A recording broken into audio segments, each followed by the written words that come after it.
রাধে বন্ধুরা, আজকে পনির পাতুরি করব।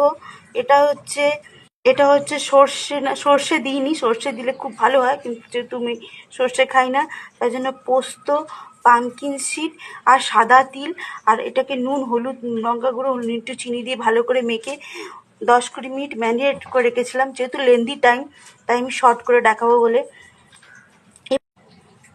এবার আমি লাউ পাতা নিয়েছি, লাউ পাতার মধ্যে এটা মুড়ে আমি তোমাদের দেখাচ্ছি।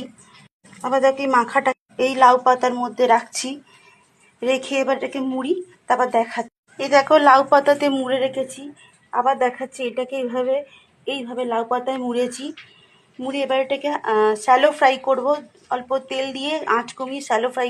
দেখো আমি শ্যালো ফ্রাই করা শুরু করে দিয়েছি। এটা খুব অল্প আছে, ধিমি আছে। এবার ফুলে ফুলে উঠছে, এবার শেষের দিকে হয়েছে, নামাবার সময় হয়ে গেছে। আমি আবার সেকেন্ড ব্যাচ বসিয়েছি। এইভাবে যখন একটু ওপরটা ফুলে উঠবে তখন আমি উল্টে দেবো আবার।